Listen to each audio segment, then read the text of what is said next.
జొన్నపిండి వడియాలు టేస్టీగా ఉండటంతో పాటు మన హెల్త్కి కూడా తోడ్పడే చక్కటి వడియాలు.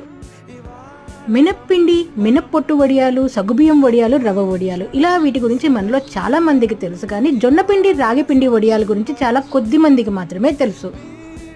మునక్కాడ విషయానికి వస్తే కాల్షియం, ఐరన్, మినరల్స్ భాండాగారం అండ్ మునక్కాడలో ఉన్న న్యూట్రిషన్ వాల్యూస్ గురించి మనలో చాలా మందికి ఐడియా ఉంది. ఇక మినప్పిండి వడియాలు, మినప్పిండి, మునక్కాయ వేసి చేసిన పులుసు. మినప్పిండి వడియాల్లో కందిపప్పు కన్నా కూడా కాస్త ప్రోటీన్ శాతం ఎక్కువగానే ఉంటుంది. రైస్ నుంచి కార్బోహైడ్రేట్స్, మినప్పిండి వడియాల నుంచి ప్రోటీన్, మునక్కాడ నుంచి కాల్షియం. ఇంకా జొన్నపిండి వడియాలంటే కావాల్సినంత ఫైబర్. వడియాల్ని బ్యాలెన్స్డ్ లంచ్ ప్లేట్ ఇంకొంచెం హెల్దియర్ వర్షన్ గా ఉంటుంది.